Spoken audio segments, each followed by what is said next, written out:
ده بقى احلى والذ واسرع طبق مكرونه ممكن تعملوه او تاكلوه في حياتكم. حلو ولذيذ وهيحبوه ولادكم جدا جدا جدا. انا عملته النهارده بمكرونه شرايط، مش مكرونه اسباجيتي ولا مكرونه اقلام. طبق لذيذ وجميل وحلو قوي قوي قوي، واولادك هيحبوه لو عندك اولاد صغيرين او حتى كبار. طريقته سهله وجميله ولذيذه. تابعوا معايا الفيديو. مكرونه باللحمه المفرومه، انسي بقى اي طواجن بتجيبيها من بره، انسي اي مكرونه، اي انواع مكرونه بتجيبيها من بره انسيها خالص. اعمليها في البيت بطريقه سهله وبسيطه وكمان سريعه جدا، مش هتاخد منك اي وقت خالص، وكمان مغذيه وولادك هيحبوها. وتعتبر اكله، يعني اكله يعني مش هتحتاجي جنبها اي حاجه. اللي بيحب البطاطس المقليه ممكن يعمل جنبها بطاطس مقليه وخلاص. هي مكرونه باللحم المفرومه حلوه وبسيطه، وتعالوا نشوف هنعملها ازاي مع بعض. طبعا اول حاجه جبت ميه وحطيت فيها شويه ملح كده ونقطه زيت، وعشان نسلق فيها المكرونه بتاعتي. انا النهارده استخدمت مكرونه شرايط. ليه؟ هي ما عنديش بصراحه اسباجيتي، فقلت استخدم مكرونه شرايط ريجينا، كنت جايباها اعمل بيها النجريسكو.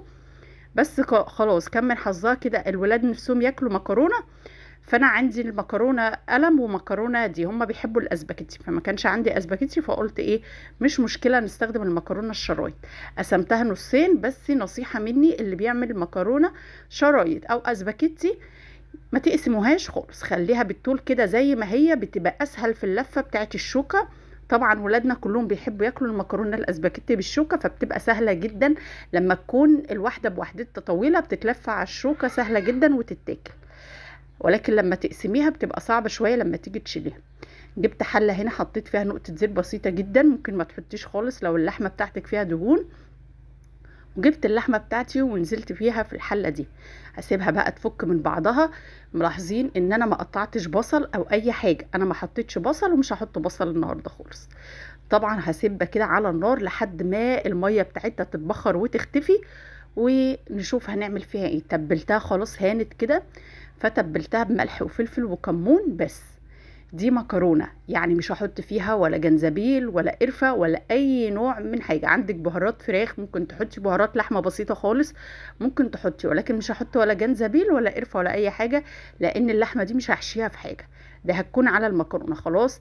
زي ما انتوا شايفين قدامي كده السوائل اتبخرت خالص واتشربت عندي الدهون. بس هنزل عندي بقى هنا القمر بقى اللي هيخلي الريحة والطعم في حتة تسعة خالص. معلقة توم كبيرة متبلة، انا متبلة التوم بتاعي لاني طحناه ودقاه في الهون، فحطيت معاه ملح وفلفل وكمون برضو بسيط خالص، لاني انا مملحة اللحمة برضو.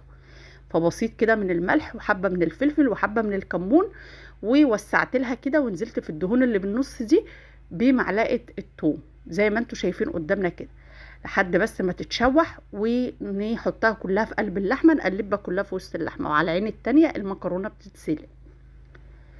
عايزه اقول لكم اول ما حطيت الثوم طبعا ريحته بتبقى حلوه قوي قوي في قلب اللحوم المتعصجه. انا ما حطيتش بصل، وكان عندي هنا حبة طماطم بقى عصرناهم في الخلاط، ضربناهم في الخلاط ونزلت بيهم. ما كانتش عندي الطماطم كتير قوي، فانت عايزة تزودي مفيش مشكلة، اتسبكت خلاص والمكرونة اتسلقت وبس. وفي الاخر نزلت بقى حطيت كده في الطبق شويه مكرونه ونزلت بيهم بشويه لحمه مفرومه. ما حطيتش بصل ليه، ولادي ما بيحبوش البصل خالص خالص في اللحمه وبينقوا منها، فاكتفيت بالثوم وكان موديها في حته جميله جدا وريحه وطعم ما اقولكوش. اللي عايز يحط بصل يحط، واللي مش عايز ما يحطش يكتفي بالثوم. وده ألذ واسرع طبق مكرونه ممكن تاكلوه. اللي وصل معايا لحد هنا يحط لي لايك ويكتب لي كومنت حلو كده من قلبه، واللي لسه ما اشتركش في القناه يشترك ويفعل زر الجرس.